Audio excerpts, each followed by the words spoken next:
कि उसकी कृपा तुम्हारे साथ काम कर रही, उसका वात्सल्य तुम्हारे साथ काम कर रहा है, उसकी रहमत तुम्हारे साथ काम कर रही है। चलो रे सखी वहां जरा गोता मारे, जो दिल के झरोखे से जुर्मुट जुर्मुट हमारी अंगड़ाइयों को देखता हुआ, हम पर कृपा बरसाता हुआ, दया करता हुआ, घड़ाई घुटाई पिटाई करता हुआ हमें अपने साथ मिलाने वाला वो कौन है? दिल के झरोखों में जुर्मुट जुर्मुट है कौन है? जरा निहारो तो सही, अपने दिल के झरोखे में घोटा मारा कर। मेरे को ऐसा कर दिया इसने, वो है ये सी, वो है ही ऐसा, ऐसा करके अपना दिल मत बिगाड़ो और सृष्टि का वातावरण को बिगाड़ो। बस सबकी गहराई में वो दिलों की झरोखे में वो मेरा परमेश्वर बैठा है। इस प्रकार उस परमेश्वर ने जब लीला की तो सेठ जी तो हफू तफू हो गए, लेकिन सेठ जी ठकुर ठकुर देख रहे हैं कि ये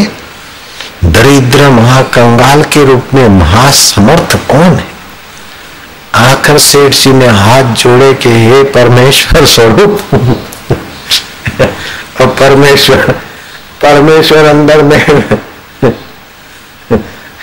गुदगुदियां खाने लगे कि तो पहचान गया, मैं तो दरिद्र बन के आया और ये कह रहा है कि हे परमेश्वर, हे दरिद्र नारायण स्वरूप। ये तो नारायण कह रहा है, हे दरिद्र, हे नारायण स्वरूप, वास्तव में आप कौन है? तो सेठ जी की सरल वाणी ने नारायण को बेपर्दे करने को मजबूर कर दिया और नारायण प्रकट हो गए। नर नारायण तभी से सखा थे। नर अर्जुन और नारायण जीव का सखा है और दोनों साथ में बैठे हैं, जीव और ईश्वर एक ही जगह पर। जीव कर्म का कर्ता अपने को मानता है, सुख दुख का खट्टा मीठा कड़वा मीठा फल खाने वाला मानता है, और नारायण देख रहा है। बुरा काम करते ग्लानि होती है, दुख होता है, और उस दुख को भी जान रहा है नारायण। अच्छा काम करते प्रसन्नता होती है, सुख होता है, और सद्प्रेरणा दे रहा है नारायण, वो भी देख रहा है। तो एक तो जीव और दूसरा ईश्वर, और एक ही जगह पर द्वासुपर्णा संयुजा सखाया समान वृक्षे परिषद सुजाते तयोर एक पीपल स्वाद। उसमें से एक वो फल पीपल के वृक्ष के फलों का स्वाद लेता है, दूसरा टकुर टकुर देख रहा है। तो ऐसे संसार रूपी वृक्ष के फल खाने वाला ये जीव और कर्मों के सुख दुख के थपेड़ों में ऊपर नीचे होने वाला जीव, और उसका साक्षी परम सुहृद देख रहा है और उसको प्रेरणा दे रहा है, कभी उत्साहित करता है, कभी दंडित करता है, और कैसे भी कर से अपने साथ मिलाना चाहता है। इस बात को समझकर उसके साथ आप सत्संग किया करो। क्या सत्संग करो? प्रभु तू अपने से मिलाना चाहता है, इसीलिए पत्नी और पति में झगड़ा करवा दिया। हम जान गए प्रभु की लीला को, पहचान गए। पत्नी पति का झगड़ा भी तुम्हारे लिए भक्ति हो जाएगा। पिता पुत्र भाई भाई शेष नौकर आदि का जो भी झगड़ा है, उस समय याद कर लेना कि ये सारी तेरी लीला है कि भाई कहीं हम बाहर रुक न जाए, क्योंकि सदा पत्नी नहीं रहेगी, सदा पति नहीं रहेगा। जो लोग पैसों के बल से अपना पिट्ठू किसी को बनाकर नौकर से सुखी होना चाहते हैं, वो पिट्ठू सदा रहेगा नहीं, पैसा सदा रहेगा नहीं, शरीर सदा रहेगा नहीं। इसलिए कभी पिट्ठू में तो कभी नौकर में, कभी सेठ में तो कभी मित्र में, तो कभी पत्नी में, तो कभी दमन दमैया में कुछ न कुछ वो चर परा डालता ही रहता है कि कहीं ये फंस न जाए। मेरा पिया कटे है रे, मेरा सोरा कटे है रे, मेरे पौनी रा टीपा कटे है रे, किक्कर करो भाया रे, कहीं यहाँ रुक न जाए।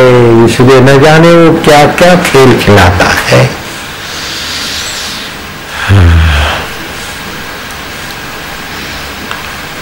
अमेरिका ने $5 अरब ईश्वर को खोजने के लिए पास की और उसको 40 किलोमीटर लंबी चौड़ी होगी प्रयोगशाला, प्रयोग के साधन होंगे। तो एक अंतःकरण होते, दूसरे बहिकरण होते, उपकरण होते। जैसे अंदर भूख की, प्यास की, गर्मी की, सर्दी की खबर दे, ऐसी मन, वृत्ति, बुद्धि, निर्णय आदि चितवन, ये अंतःकरण है। और रूप का, शब्द का, गंध का, स्वाद का, स्पर्श का खबर दे, ये बहिकरण है। तो ये नेत्र बहिकरण हुए, लेकिन चश्मा उपकरण हुआ। दूरबीन, खुरबीन ये उपकरण हुए। तो अब चेतन करणों से और उपकरणों से, तो जो करण है वो जड़ है, वो चेतन जड़ साधनों से भगवान को खोजेगा। तो जड़ साधनों से चेतन भगवान मिलने वाले नहीं है, खोजने वाला चेतन बैठा है। चेतन की सत्ता से जड़ साधनों का आश्रय लेकर 5 अरब डॉलर खर्च के अमेरिका ईश्वर को खोज ले, ये संभव नहीं है।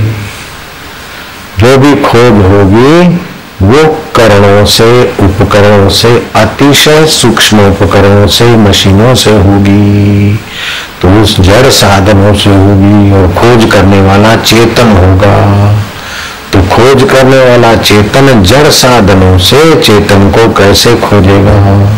चेतन अपने आप में लौट के आएगा, तब पता चलेगा कि चेतन ही खोजता है और चेतन ही मिलता है। जड़ साधनों की वहां आवश्यकता नहीं है। यतो वाचो निवर्तन्ते, वहां वाणी भी नहीं जाती। अप्राप्यसा मनसा सह, मन से वो प्राप्त नहीं होता। यतो वाचो निवर्तन्ते अप्राप्यसा मनसा सह। आनंदो इति ब्राह्मण न विभेति कदाचन। उस आनंद स्वरूप में खोजते खोजते आनंद स्वरूप में एकाकार होने से फिर मौत से भी भयभीत नहीं होता और जन्म मृत्यु जरा व्याधि भी उसको सत्य नहीं भासते हैं। न तद भाष्यते सूर्य, वहां सूर्य का प्रकाश भी काम नहीं कर सकता। तो तुम्हारे लाइट और एलर्जन और ये वो दूरबीन कुरबीन क्या करेगी?